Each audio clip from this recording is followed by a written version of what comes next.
이에 여호와께서 그 아침부터 정하신 때까지 전염병을 이스라엘에게 내리시니 단에서부터 부엘세바까지 백성의 죽은 자가 7만 명이라.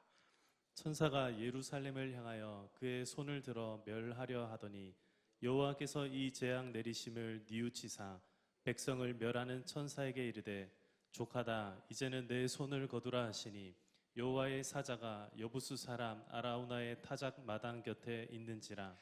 다윗이 백성을 치는 천사를 보고 곧 여호와께 아뢰어 이르되 나는 범죄하였고 악을 행하였거니와 이 양무리는 무엇을 행하였나이까? 청하건대 주의 손으로 나와 내 아버지의 집을 치소서 하니라. 이날에 가시 다윗에게 이르되 그에게 아뢰되 올라가서 여부수 사람 아라우나의 타작 마당에서 여호와를 위하여 제단을 쌓으소서 하매. 함께 읽습니다. 다윗이 여호와께서 명하신 바 가세 말대로 올라가니라.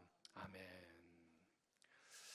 네, 지난 주일날 우리 첫 영상 예배를 드리고 오늘 두 번째 주일을 또 맞습니다.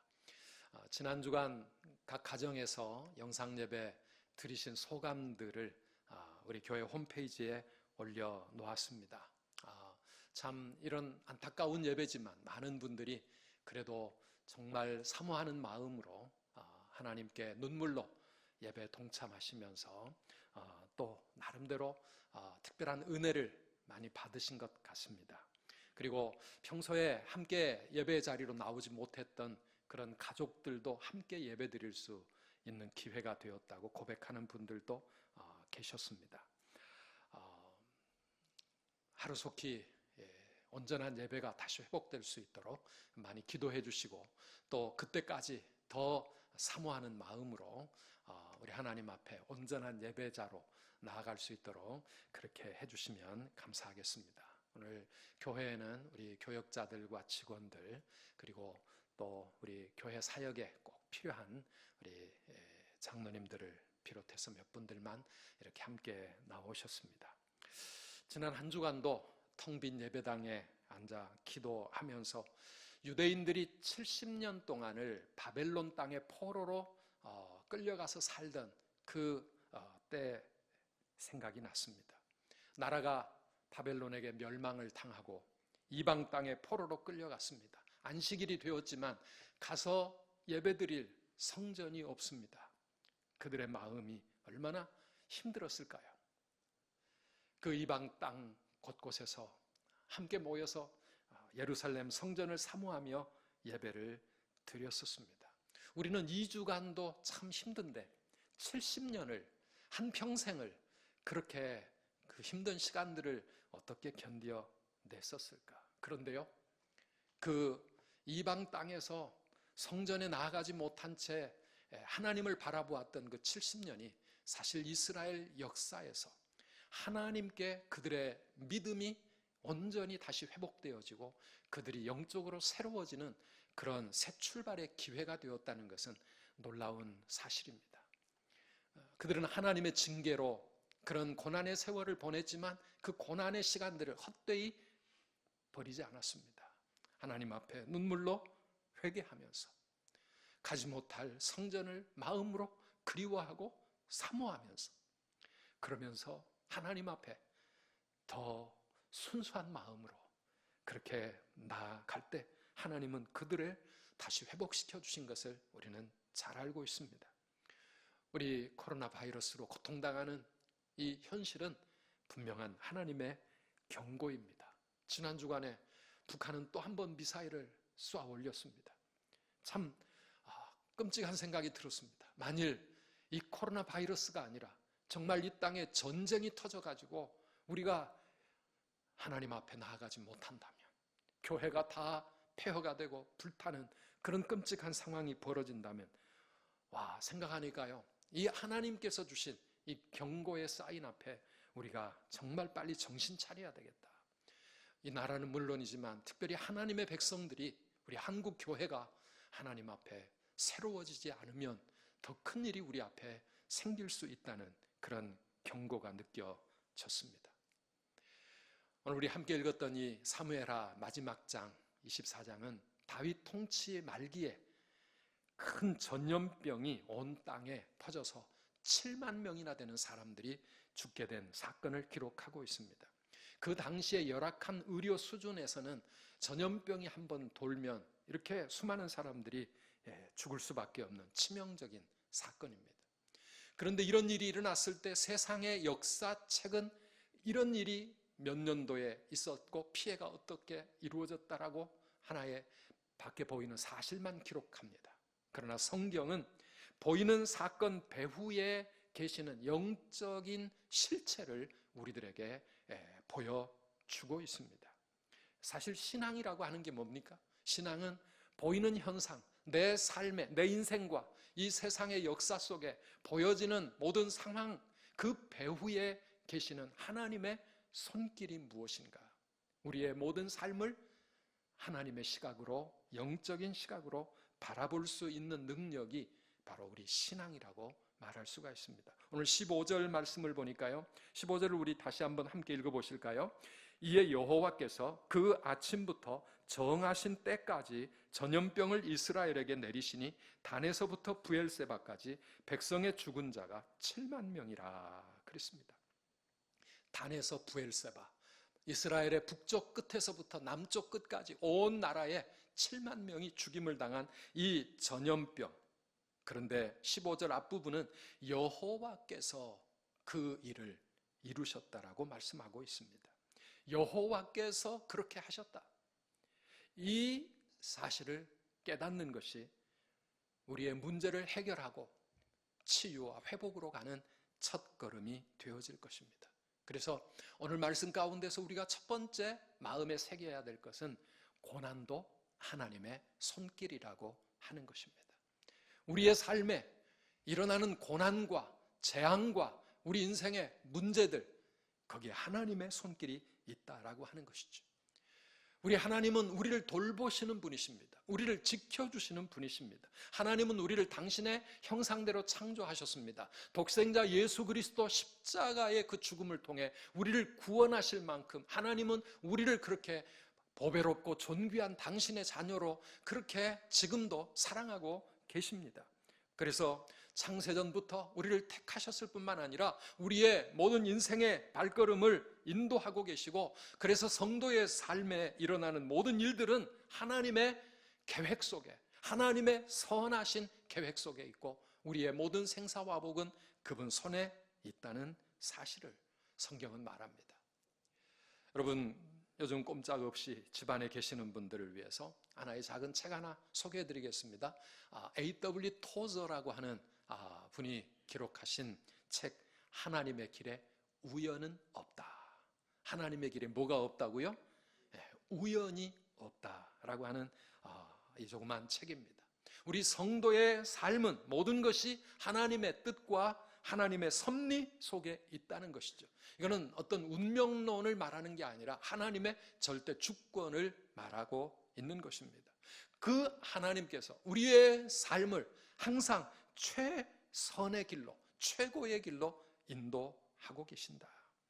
우리가 살다 보면 때로는 앞이 보이지 않고 하나님이 왜 나에게, 왜 우리에게 이런 어려운 고난을 주시는지 알 수 없는 그런 때가 있습니다. 욥기 23장 8절 9절 말씀에 욥도 그렇게 고백합니다. 그런데 내가 앞으로 가도 그가 아니 계시고 뒤로 가도 보이지 아니하며 그가 왼쪽에서 일하시나 내가 만날 수 없고 그가 오른쪽으로 돌이키시나 배울 수 없구나. 하나님은 분명히 살아계실 텐데 지금도 내 모든 삶을 주관하고 이 온 땅에 내 삶에 하나님이 가득하신데, 그런데 그 하나님을 내가 만날 수가 없고 이해할 수가 없는 그런 순간도 있습니다. 그러나 욥은 자신의 그 모든 삶에 감추어진 하나님의 섭리를 끝까지 신뢰했습니다. 왜요? 나는 하나님의 섭리 속에 살고 있다고 하는 그 믿음, 알 수 없지만, 이해할 수 없지만, 언제까지 이 고난이 계속될지 모르지만, 그러나 나는 하나님의 섭리 속에 산다. 여러분 그렇게 믿으시나요? 우리 함께 고백해 보실까요? 나는 하나님의 섭리 속에 산다. 어디에 살고 있다고요? 하나님의 섭리 안에 내 삶이 지금 진행되고 있고 우리의 모든 것, 우리 주변의 모든 상황도 하나님의 섭리 안에 있다라고 하는 것입니다. 하나님은 어떤 이유가 있어서 혹은 어떤 목적이 있어서 때때로 우리의 삶에 고난을 주십니다. 그러나 우리의 그 고난조차도, 시련조차도 하나님이 행하시는 것은 언제나 선하신 뜻이 있는 줄 믿으시기를 바랍니다. 우리 하나님은 결코 실수하지 않으십니다. 참새 한 마리도, 우리의 머리카락 하나도 다 하나님의 뜻과 손길 안에 있다는 사실, 이 사실을 우리가 믿을 때 이 모든 상황 속에서도 우리는 마음에 든든함을 느낄 수 있고 하나님을 의지할 수 있습니다. 로마서 8장 35절 말씀 우리 함께 읽어보시겠습니까? 누가 우리를 그리스도의 사랑에서 끊으리요? 환난이나 곤고나 박해나 기근이나 적신이나 위험이나 칼이랴 그랬습니다. 이 세상에 그 무엇이 우리를 그리스도의 사랑에서 끊을 수 있겠는가?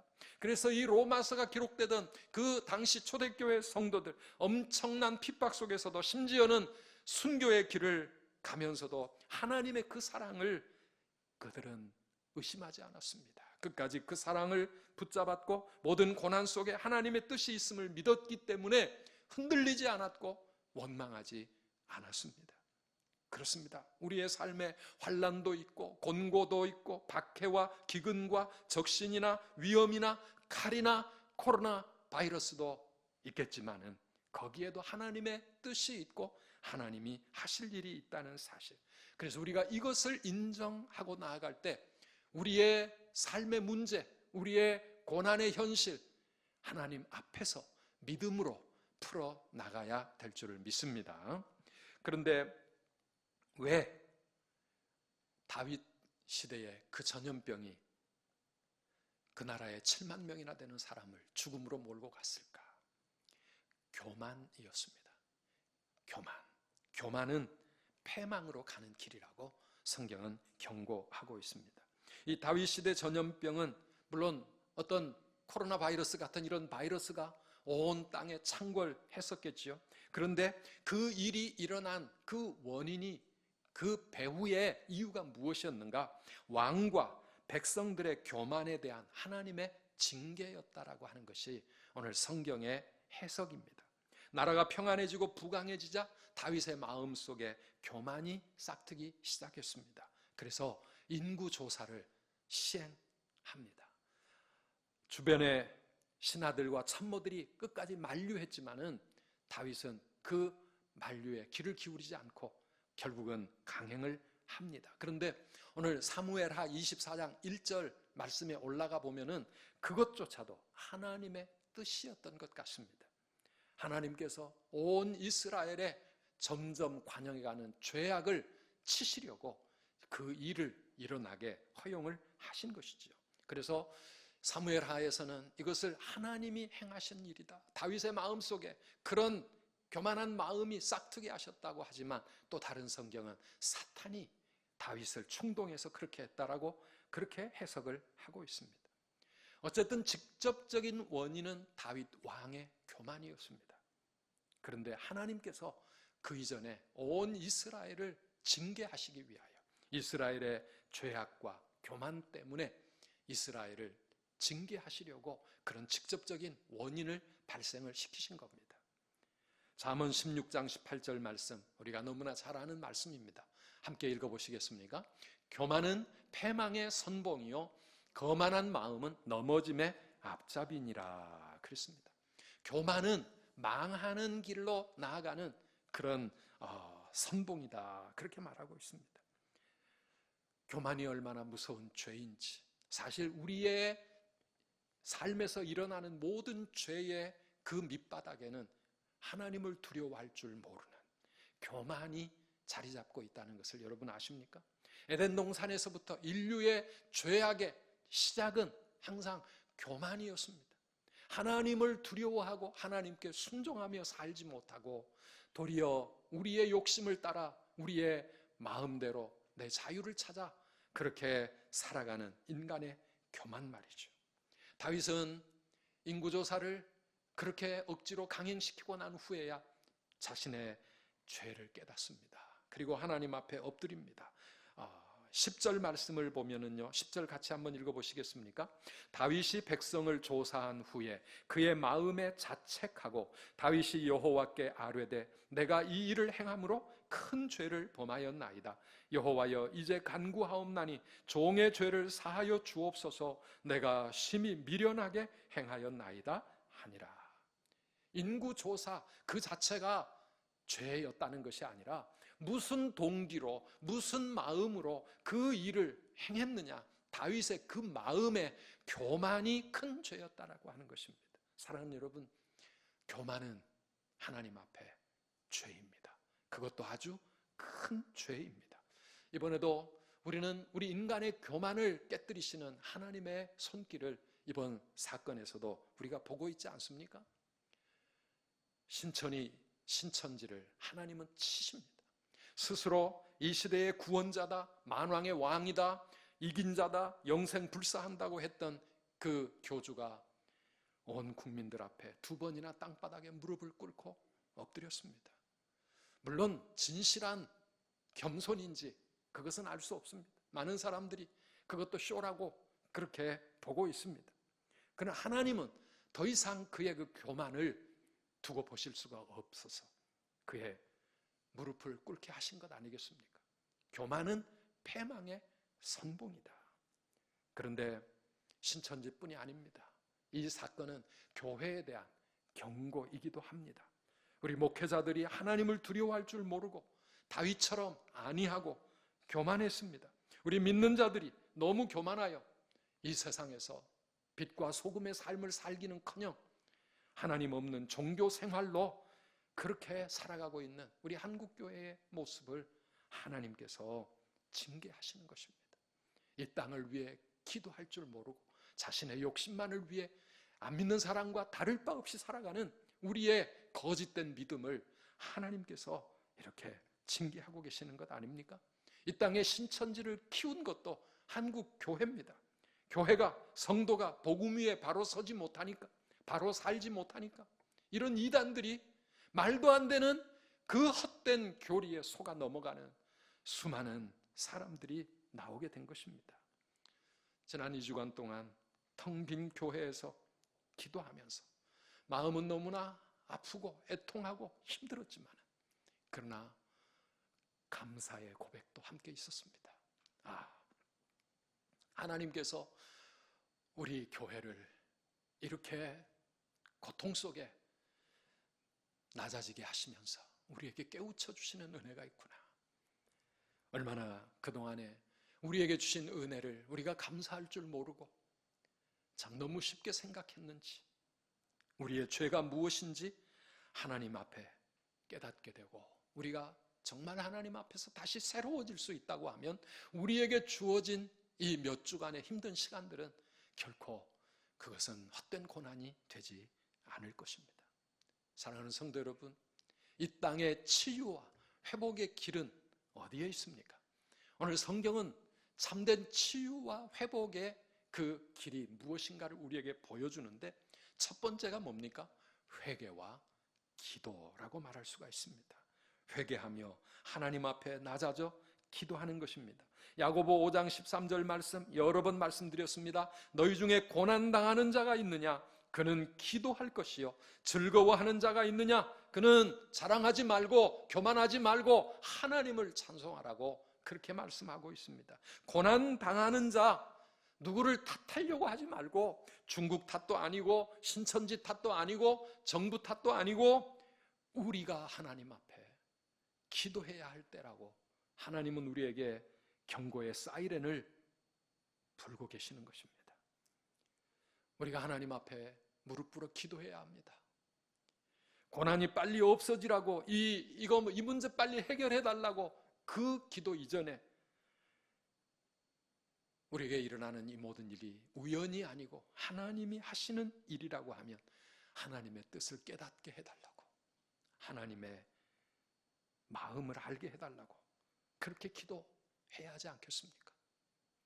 기도하며 하나님을 찾을 때 우리는 우리의 죄를 깨닫게 되고 하나님 앞에 회개할 수 있게 되어집니다.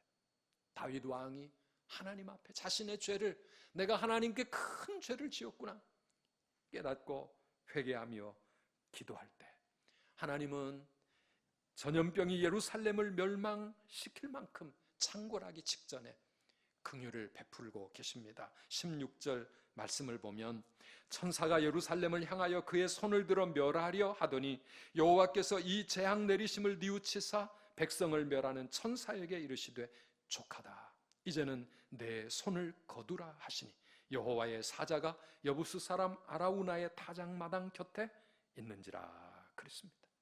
우리가 하나님 앞에 회개하고 하나님께 기도할 때 우리를 긍휼히 여기시는 하나님의 그 마음이 우리의 문제를 멈추게 하시는 겁니다. 그리고 거기에 하나님의 처방이 나오게 됩니다. 하나님이 내리시는 처방이 무엇이었습니까?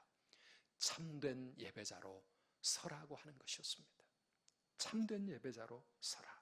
18절 말씀에 보면 이날의 갓은 그 시대의 선지자입니다. 그 선지자 갓이 다윗에게 이르러 그에게 아뢰되 뭐라고 합니까? 올라가서 여부스 사람 아라우나의 타작마당에서 여호와를 위하여 제단을 쌓으소서. 하나님께 제단을 쌓으라고 말씀하고 있습니다. 해결책은 진정한 예배의 회복이었습니다. 다윗이 신하들을 이끌고 그 아라우나의 밭에 가서 그곳에서 하나님께 예배를 드립니다. 25절 우리 사무엘하의 마지막 구절인데요. 함께 읽어보시겠습니까? 그곳에서 여호와를 위하여 제단을 쌓고 번제와 화목제를 드렸더니 이에 여호와께서 그 땅을 위한 기도를 들으심에 이스라엘에게 내리는 재앙이 그쳤더라. 아멘. 이런 은혜가 우리에게도 있기를 주의 이름으로 축원합니다. 여호와를 위하여 제단을 쌓고 하나님 앞에 번제와 화목제를 드렸더니 그 땅을 위한 기도를 들으시고 재앙이 그쳤더라. 한번 따라해 봅시다. 그 땅을 위한 기도를 들으심에 재앙이 그쳤더라. 아멘, 아멘. 우리의 기도가 하나님께 온전히 상달되어질 때 재앙이 그쳤더라. 이렇게 말씀하고 있습니다. 언제 우리의 기도가 하나님께 온전히 드려질 수 있습니까? 하나님께 제단을 쌓고 번제와 화목제를 드렸더니 우리의 기도가 응답되었다라고 하는 그런 말씀입니다. 사랑하는 여러분, 이 예배는요, 아라우나의 밭에서 드린 다윗의 이 예배는 그냥 수없이 반복되는 또 한 번의 예배가 아니었습니다. 재앙을 멈추기 위한 굳거리 예배도 아니었습니다. 다윗이 이 예배를 드리기 전에 얼마나 하나님 앞에 낮아져서 통곡하고 울며 회개했겠습니까? 하나님 앞에 참된 예배자로 모든 교만한 마음을 다 하나님께 회개하고 그 마음의 죄악을 다 씻어버리고 철저히 낮아져서 정말 온전한 마음으로 하나님 앞에 진정한 예배를 드릴 때 이 참된 예배의 회복이 재앙을 그치게 했다는 사실을 우리는 잊지 않았으면 좋겠습니다. 사랑하는 여러분, 오늘 이 땅을 위해서 우리가 해야 될 일이 무엇이겠습니까? 우리가 하나님 앞에 다윗처럼 우리의 모든 교만을 하나님 앞에 내려놓고 회개하면서 우리의 지나온 삶에 얼마나 하나님이 기뻐하지 않으시는 헛된 예배로, 형식적인 예배로, 종교 생활로 살아왔는지 하나님 앞에 회개하며 우리의 죄를 고백하면서 우리가 비록 교회에 나오지는 못할지라도 우리가 있는 그곳에서 우리의 삶의 현장에서 집에서라도 골방에 홀로 들어가 하나님 앞에 기도하며 하나님의 은혜를 구해야 되지 않겠습니까? 나의 죄를, 우리 민족의 죄를, 우리 교회와 지도자들의 죄를 회개하며 하나님 이 땅을 고쳐달라고, 아니 우리를 고쳐달라고, 우리를 회복시켜달라고 그렇게 하나님 앞에 울며 기도해야 합니다. 이 나라에 하나님이 축복 주셔서 정말 이만큼 번영과 축복을 누리며 살았는데 우리는 하나님 앞에 감사할 줄 몰랐고 오히려 우리 마음대로 교만해져서 그것을 우리는 당연하게 누리며 살아왔습니다. 그것이 우리의 실력이 아니었고 우리의 노력으로 이루어진 일이 아니었는데 오직 하나님의 은혜였는데 우리는 그것이 다 우리 건 줄 알았습니다. 하나님이 막으시면은요, 하늘길 다 막히고 바닷길 다 막히고 우리나라 국민들이 갈 땅이 없어졌습니다. 세계 모든 나라가 우리 코리안 한국 사람들을 코로나 바이러스 보듯이 하면서 우리의 길을 다 막아버리면 우리는 꼼짝할 수 없는 것이죠. 우리가 언제부터 그렇게 여유 부리며 살았습니까? 언제부터 그렇게 떵떵거리며 살 수 있었습니까? 조금 여유가 생겼다면 우리 주변의 가난한 이웃들을 생각하고 참 힘들게 지냈던 우리의 지난 날들을 생각하며 더 근검전략하고 더 하나님께 감사하고 그렇게 살았어야 하는데 우리가 참 너무 교만했습니다.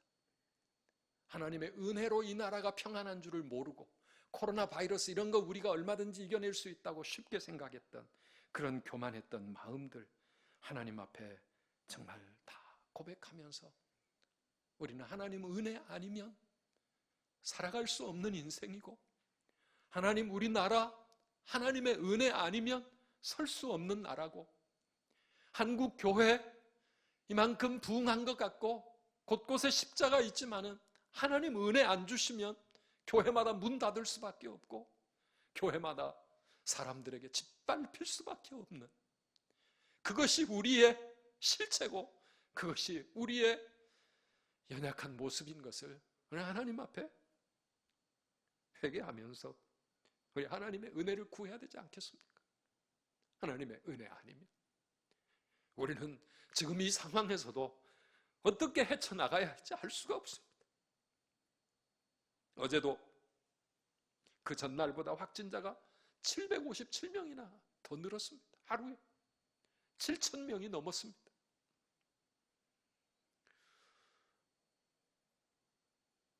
하나님께서 막아주시지 않으시면 얼마나 더 크게 온 나라에 퍼져나갈지 아무도 알 수가 없지 않습니까? 마스크 안 끼고 다가오면 두려움이 생기고 밖에 나갈 수도 없고 함께 앉아 밥 먹을 수도 없고 문제는 확진자가 늘어가고 병든 사람들이 많아지는 것도 문제지만 이 나라의 경제가 다 무너지고 나라가 어떻게 다시 그 전과 같이 회복되어질 수 있을지 얼마나 더 많은 세월이 필요할지 사랑하는 성도 여러분 우리 하나님은 사랑의 하나님이시지만 하나님 진노하시면 너무 두려우신 분이십니다. 하나님을 마땅히 두려워해야 합니다. 하나님께서 택하신 이스라엘 백성들 하나님이 허락하신 젖과 꿀이 흐르는 그 축복의 땅 그 땅에 세운 그 나라도 하나님은 이방인들에게 멸망을 시키셨습니다. 하나님의 성전도 이방인들에게 다 불태워지게 허용하셨습니다. 당신의 백성들이 이방 사람들에게 포로로 끌려가서 비참한 포로 생활을 하게 하셨습니다. 왜 그렇게까지 하셨습니까? 하나님은 그렇게까지 해서라도 당신의 백성들이 하나님 앞에 다시 바로 서기를 원하시고 당신의 나라, 당신의 교회가 하나님 앞에 주의 영광을 나타낼 수 있는 온전한 모습으로 회복되기를 원하셨기 때문입니다. 우리나라에 그런 일이, 그런 끔찍한 일이 생기기 전에 정말 우리가 정신 차리고 하나님을 찾아야 되지 않겠습니까? 그 이방 땅에서 그들이 회개하며 하나님 앞에 눈물로 하나님의 얼굴을 구하고 더 간절하고 더 애통하는 마음으로 하나님 앞에 나아갔을 때 하나님은 그들을 다시 회복시켜 주셨습니다. 사랑하는 여러분, 오늘 우리 성도 여러분 성전에 나오지 못하고 함께 모여 예배하지 못하고 목장 모임도 갖지 못하고 아무것도 할 수 없는 것 같은 이 상황들 속에 우리가 할 일은 하나님을 찾는 것이고 하나님 앞에 무릎 꿇는 것이고 하나님 앞에 우리의 죄와 우리의 교만을 통회하며 회개하는 것입니다. 감사한 것은 오늘 15절 말씀에 여호와께서 그 아침부터 정하신 때까지 전염병을 내리셨다. 정하신 때가 있다라고 하는 사실입니다. 사랑하는 여러분, 우리의 회개와 우리의 간절한 기도와 우리의 참된 예배자로의 회복된 모습이 하나님의 진노를 멈추게 하십니다. 하나님이 역사하시면 아무리 세고 강한 바이러스라도 하나님 앞에 다 순복할 수밖에 없지 않겠습니까? 폭풍우와 파도를 잠잠케 하셨던 그 하나님께서 잠잠케 하시면 이 코로나 바이러스도 잠잠해질 것입니다. 사랑하는 성도 여러분, 우리 그때가 될 때까지 이 땅을 위하여 우리 하나님 앞에 함께 애통하며 울며 기도합시다. 나의 교만과 나의 죄, 나의 게으름과 불충함 하나님 앞에 회개하면서 참된 예배자로 내가 어떻게 설 수 있을까? 하나님이 받으실 수 있는 진정한 예배자로 내가 하나님 앞에 나아갈 수 있도록 우리의 삶이 그렇게 하나님의 영광을 나타내는 삶으로 이 세상 사람들 앞에 설 수 있도록 우리가 하나님 앞에 그렇게 나아가야 합니다. 하나님은 우리를 미워하셔서 이런 고난을 주신 것이 아니고 아픈 가슴으로 우리를 채찍질하시는 것 아니겠습니까? 정신 차리고 다시 회개하라고, 너는 내 사랑하는 내 자녀라고, 내 백성이라고, 나의 영광스러운 교회가 이 땅에 서야 되지 않느냐고 하나님 그렇게 애통하지 않으시겠습니까? 욥기 23장 10절에 욥이 고백했던 그 고백을 우리는 기억합니다. 그러나 내가 가는 길을 그가 아시나니 그가 나를 단련하신 후에는 내가 순금같이 되어 나오리라 그랬습니다. 하나님이 나를 연단하신 후에는 내가 순금과 같이 하나님 앞에 그렇게 서게 되리라 고백하던 이 욥처럼 이 고난을 통하여 우리를 순금같이 새롭게 하실 하나님의 사랑을, 사랑하는 여러분, 힘들고 어려울 때도 믿고 나아가시기를 바랍니다. 우리 하나님께 돌아가야 합니다. 하나님께 다시 나아가야 합니다. 주께 가오니 날 새롭게 하시고 주의 은혜를 부어 주시옵소서. 내 안에 발견한 나의 모든 연약함, 나의 모든 죄악, 나의 모든 교만, 나의 모든 문제, 나의 모든 거짓, 나의 모든 이 모든 것 다 벗어질 수 있도록 하나님 나를 새롭게 하여 주시옵소서. 이 시간에 오늘 말씀을 기억하고 우리 함께 기도하는 시간 갖기를 원합니다. 하나님, 주님께 나아갈 수 있도록, 주님께 더 가까이 나아갈 수 있도록, 주님의 그 사랑을 내가 만질 수 있고 내가 붙들 수 있도록 나를 사랑하시는 그 사랑 앞에 나도 온전히 진실한 모습으로 하나님 앞에 설 수 있도록 참된 예배자로 하나님 앞에 그렇게 나아갈 수 있도록 하나님, 나의 모든 죄와 나의 교만을 주님 앞에 회개하며 나를 하나님께 드리기를 원합니다. 나의 문제를, 나의 연약함을 보게 하여 주시고 하나님의 뜻을 깨닫게 하여 주시고 하나님 나를 새롭게 하여 주시옵소서. 하나님 앞에 눈물로 통곡하며 기도할 수 있도록 기도의 문이 열리게 하여 주시고 하나님 회개의 눈물이 회복되게 하여 주시고 애통하는 마음이 회복되게 하여 주시고 하나님이여 나와 또 우리 민족을 한국 교회를 하나님 새롭게 하여 주시옵소서. 이 시간에 우리 함께 뜨거운 마음으로 기도하겠습니다.